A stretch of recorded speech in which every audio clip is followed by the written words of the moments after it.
Welcome back. We have already learned about the stress hormones, adrenaline, aldosterone, and cortisol. We have reviewed the research on how acute and chronic stress can make us sick. Today, we will start to look at biologic interventions that will actually help us turn stress into strength. Remember, stress is almost always an emotional reaction to a situation. It's how we respond. Stress impacts our ability to think clearly, to respond appropriately, and even to perform at our best. Our stress level impacts not only how we feel at the end of the day, it impacts our health and even our relationships, because quite frankly, no one really enjoys being around a stressed out person. I majored in English literature, so I love literature and I love quotes. Adyashanti is a teacher in Northern California, and he had this to say: "Suffering happens between the ears. Everything else is just a situation." And of course, one of the most famous authors, Mark Twain, said, "I have suffered a great many misfortunes, most of which never happened." Both a quote by Adyashanti and Mark Twain tell us that what matters is how we see the world. In other words, through what lens do we see? Now, we use these expressions all the time. "Oh, she sees through rose-colored glasses." "Oh, he's a Debbie Downer." We say these kinds of things. But what does it mean to really see the world through rose-colored glasses? Or the more famous expression, is your glass half full or is your glass half empty?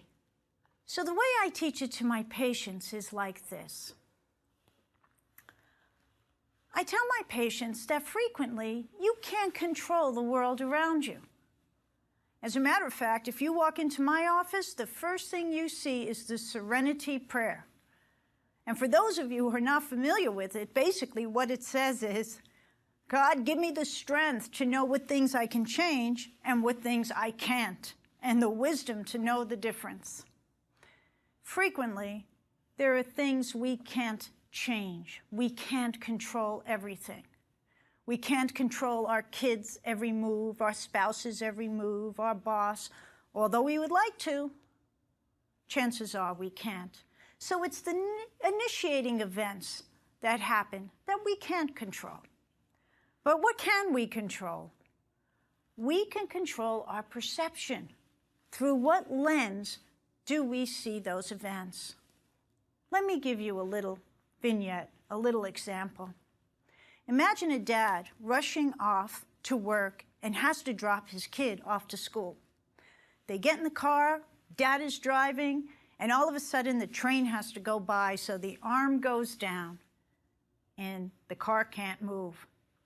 Dad is sitting there all tense behind the wheel, and little Johnny next to him says, "Wow, Dad, we get to see a train." Two people see the same exact thing with totally different perception. That's the difference between producing the stress hormones, which Dad was doing, hanging on to the wheel, upset that he's late for work, and little Johnny, who's really thrilled to see the train. So it's our perception that leads to the physical response and the effect that we talked about when we release the stress hormones. So, remember, stress is not the situation. but your mental and emotional reaction to it. Let's take a look at a research study that beautifully illustrates the connection between how we see the world, through what lens we see, and health. This is one of my absolute favorite studies. I have a lot of favorite studies. This is a good one. This is the Mother Teresa study. Students were asked to watch a movie about Mother Teresa's activity. So they got to see Mother Teresa ministering to the sick, taking care of the poor, the downtrodden, and so on. A protein that protects the body from infection called IgA was measured. Now, in a majority of the students, 92%, this protein went up. This protective protein increased.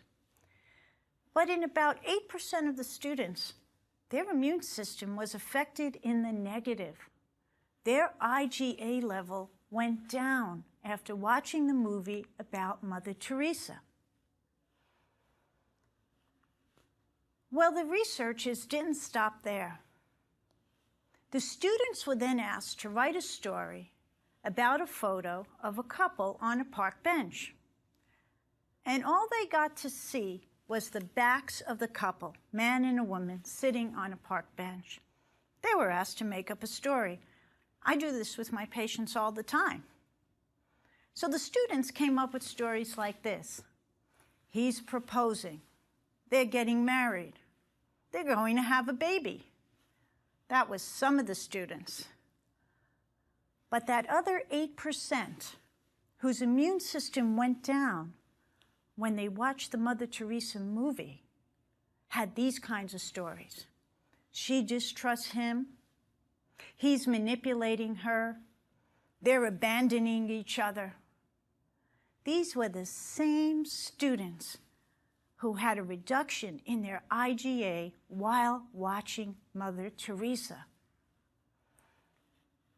In other words, these students saw everything in the negative. Their glass was half empty. They were not seeing through rose-colored glasses.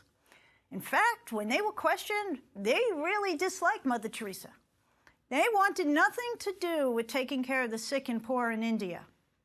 Actually, it annoyed them, and their immune system showed us that. But what's even more interesting about this study, the researchers went back and looked at who were the sickest students over the previous year. And you got it. That's right. It was those students that had the negative response to the Mother Teresa movie, and those students who wrote the stories about abandonment and manipulation that was sick all the time. These researchers concluded that perception was the key, how you see the world.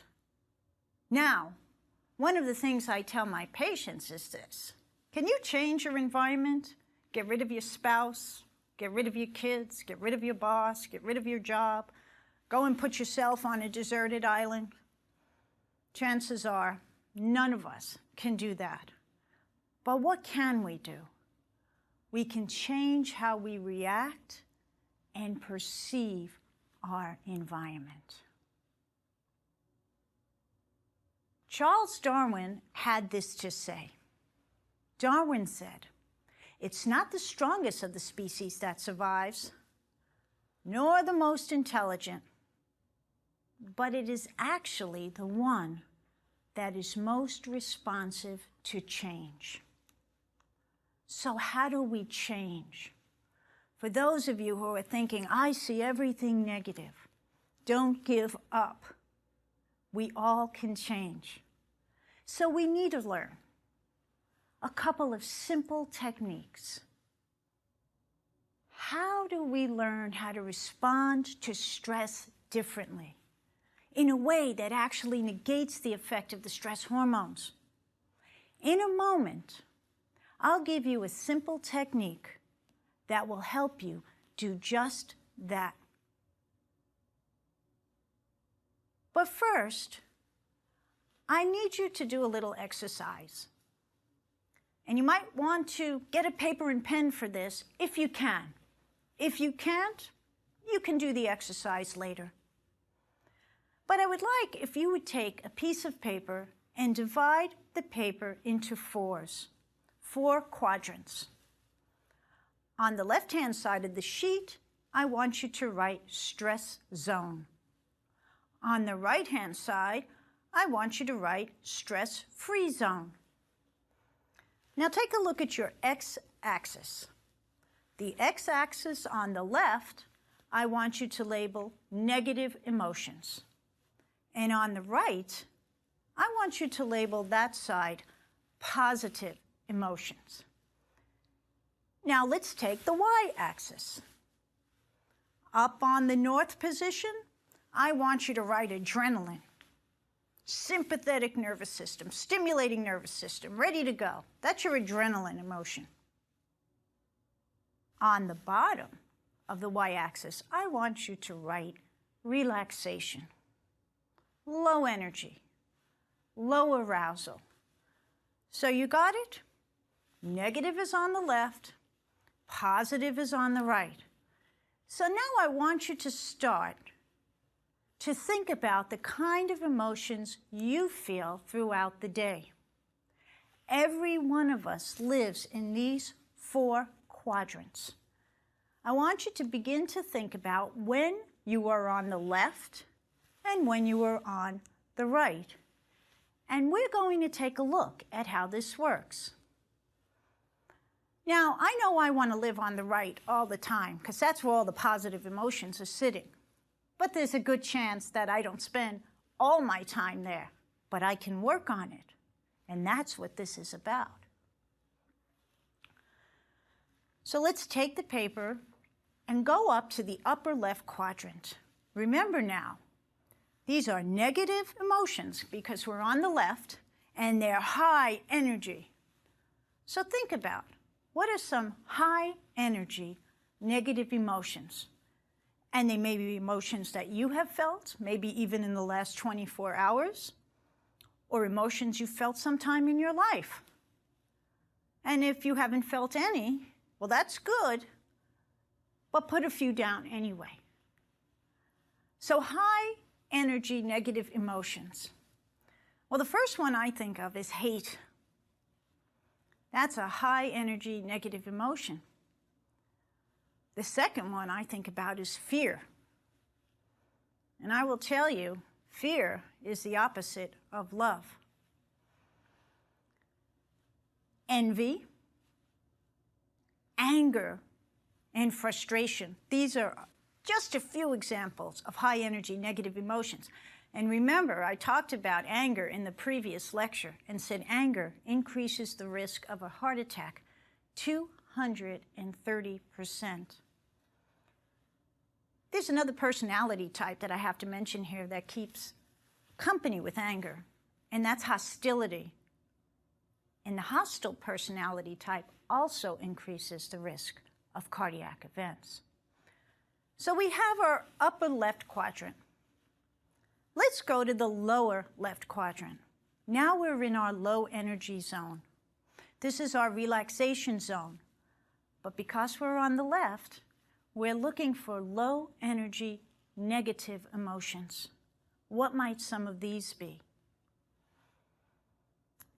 I will bet some of you are writing down or thinking about things like, I feel depressed, or I feel lonely, maybe even sad, or hopeless. These are our low energy negative emotions. So the left side of our page has negative emotions, high and low. Now let's keep going counterclockwise. Let's cross over to the right side. And let's take a look at some low energy positive emotions. What might these be? I always write on my list compassion. I also like to write empathy. I think we can even consider contentment, for example. a low energy, positive emotion. I feel content and even sympathy. Now we head up to the power zone, the upper right quadrant. These are our high energy, positive emotions, and I bet you can come up with a lot of them. For me, the 4 I come up with right away are joy, victory, courage, feeling courageous, and of course, love. So all day long, we are moving between these 4 quadrants. And our goal is to make a list of the emotions that we experience, to write them down, and then look at how much time am I spending on the left side of this page? And even more importantly, how can I get myself over to the right?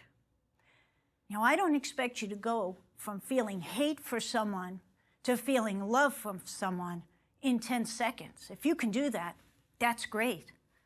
But what I want to do is when you're feeling that hate or that anger, I want to at least get you to neutral, which is back to that y-axis. I want to get you back to neutral. And I'm going to show you how to do that. Because if you find yourself experiencing negative thoughts, having negative emotions, it's literally important to know, how do I flip the switch? How do I turn the key on this and shift the thought and thereby shift the consequence of the stress hormones? Now, there's something else I have to add to this story. We talked a lot about the negative. We talked about the glass being half empty instead of half full. We're talking about the negative impact of stress. Let's go to the positive. What about positive emotions? What about people who have positive thoughts all the time? The optimists of the world. The people who see the world through a half full glass. What does the research show? Well, this is what it shows. Those people have increased longevity. Positive emotions reduce morbidity from various diseases. This greatly affects our mind. Positive emotions result in us having what's called more cognitive flexibility. We're more creative. We're better at problem solving. We're more innovative. All of these things are increased when we experience positive emotions. And as you'll see in a minute, I don't want you to just think a positive emotion. I don't want you to think victory. I don't want you to think love. I want you to feel them. I want you to feel love. That's what has the effect on your body. Positive emotions even improve our job performance. They make us do everything better. We think better, we think clearer, we're happier, we see the world through a different set of lenses. Now, I have some patients who see the world through the negative. And sometimes the first thing I have to do is tell them, I want you to keep a gratefulness journal. And we'll talk more about that in later lectures. But their job is, at night, to write down things that they're grateful for. Because I want them to start feeling love and getting the physiologic benefit of the positive emotion. So, when you are in a stressful situation, or you're thinking negative thoughts, the first thing I want you to do is neutralize the negative thoughts and feelings. I call this taking a time out. Now, we do this with children all the time. Children are running around screaming, hitting, fighting. What do we say? Take a time out. Kid knows what this means. They have to go and sit down. They have to take a few deep breaths and take it easy. Children know what taking a time out means. I want you to take a time out before you say something you're going to regret, or before you do something you're going to regret. So how do we do this? One of my favorite breathing techniques to neutralize stress I learned from my colleagues at HeartMath. Of course, I love it because I'm a cardiologist, and it's all about the heart.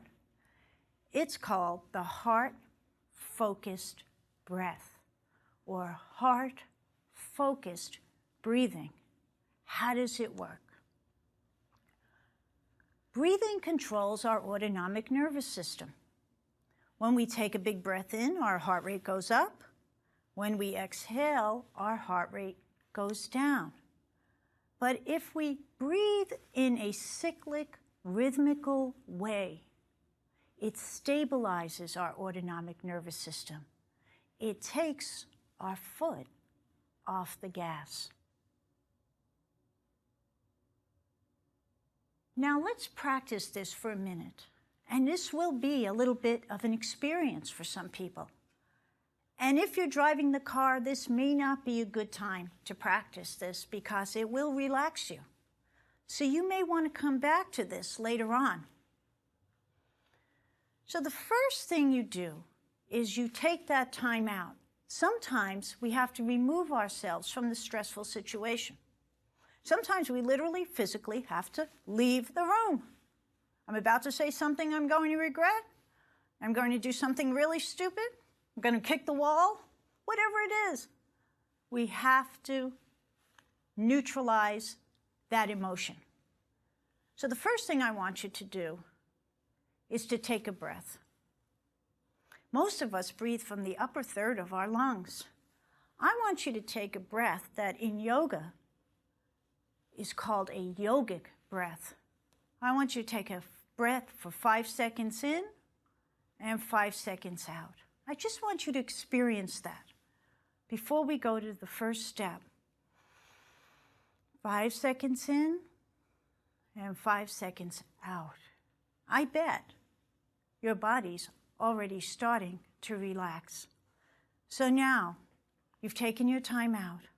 You stopped yourself from saying what you're going to regret. Now I'm going to ask you to take the longest journey you will ever have to take. And it's 18 inches. I want you to get out of your head, and I want you to drop your focus down to your heart. And I want you to imagine that you're breathing in and out through your heart. This may feel funny at first, but in a few minutes, you're going to see that it becomes really easy. We call this heart breathing. 5 seconds in, 5 seconds out. 5 seconds in and 5 seconds out. And if you're somewhere where you can do this, I invite you to try it right now. Because when I have my patients do this, the first thing they say is, "Oh, I feel more relaxed." Sometimes when people show up in my office and they come rushing in, and the first thing we do is we put them on the scale and we weigh them. Well, guess what that does to their blood pressure? They look at their weight, they know Dr. G's coming in. Oh my God, I'm in trouble. Blood pressure goes up. So I come into the room and here's a high blood pressure reading. So is my first reaction to give a blood pressure pill? No. First thing I do is, of course, recheck the blood pressure. But before I do that, I have my patient start to breathe 5 seconds in and 5 seconds out. The minute you start the breath, it interrupts the body's stress response. It just tells that train, halt, stop. And literally, it stops right in its tracks.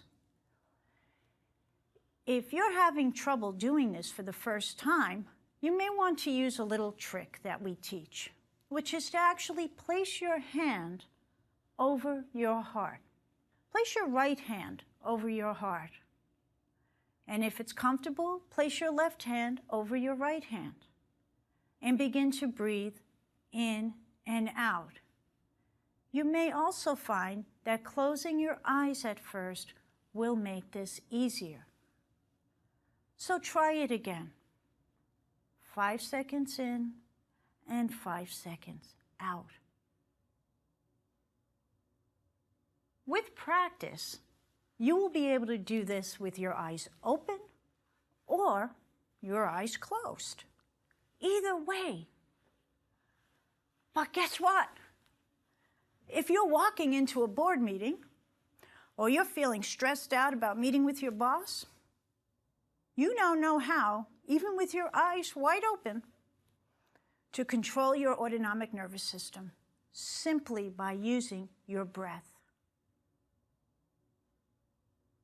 Now there's another important piece to this exercise. So let's say you have a problem. We've all had this. We have a problem that we're trying to solve and we can't get the solution, and we're going around and around and around. We can't get the solution. So I want you to do this. I want you first, before we do the next section, to think about something that elicits a positive emotion in you. Remember, we wrote some of those down. So think about something that makes you feel love or appreciation. I bet I can guess what a few are. Maybe it's your little puppy. Maybe your puppy elicits that love feeling. I definitely know it's your new grandbaby. And it certainly is your baby. Stay away from people like your spouse, because even though we love them, sometimes it's mixed. I want you to get that unconditional love feeling or appreciation, a big feeling of gratefulness that comes from the heart. So now, while you're doing your breathing, 5 seconds in and 5 seconds out through your heart, I want you to add the power of the positive emotion. We already saw that the positive emotions are good for us. They improve our cognition. They increase our mental flexibility. They help us to make decisions.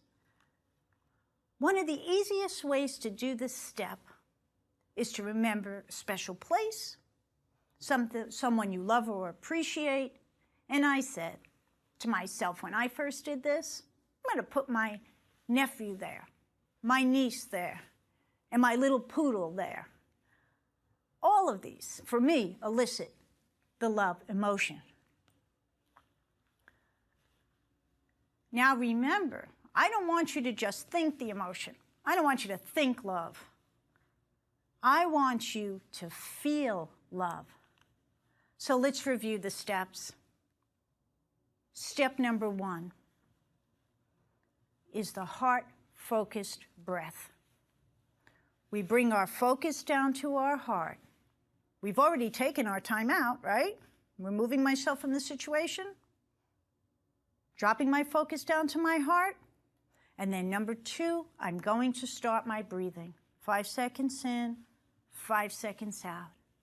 And then I'm going to add in the power of the positive emotion.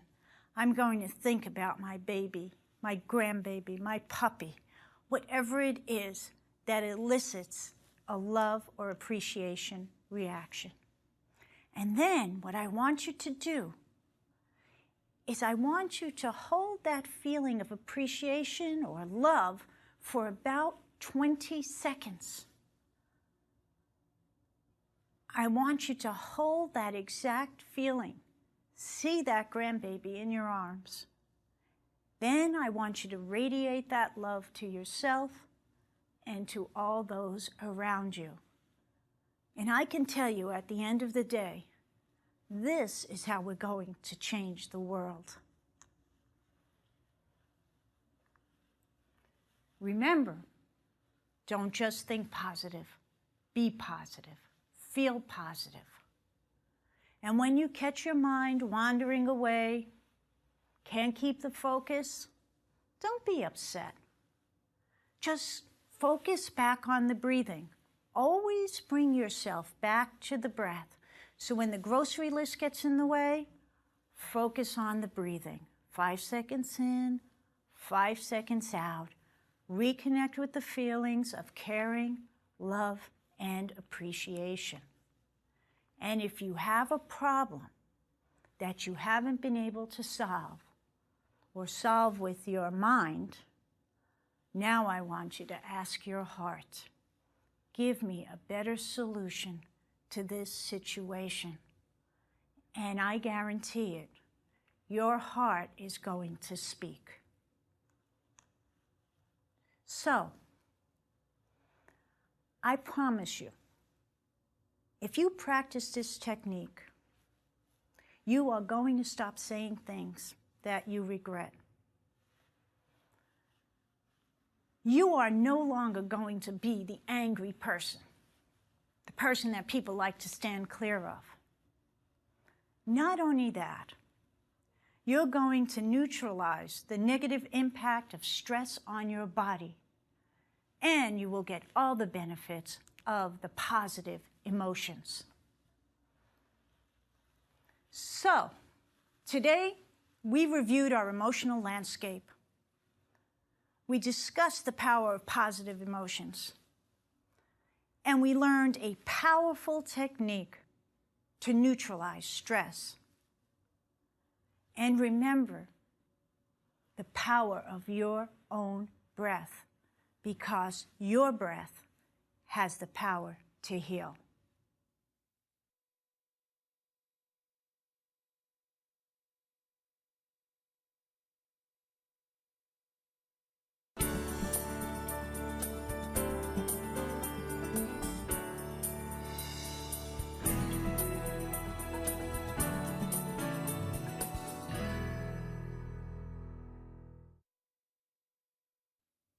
More and more hospitals and medical clinics are educating their patients about the benefits of meditation.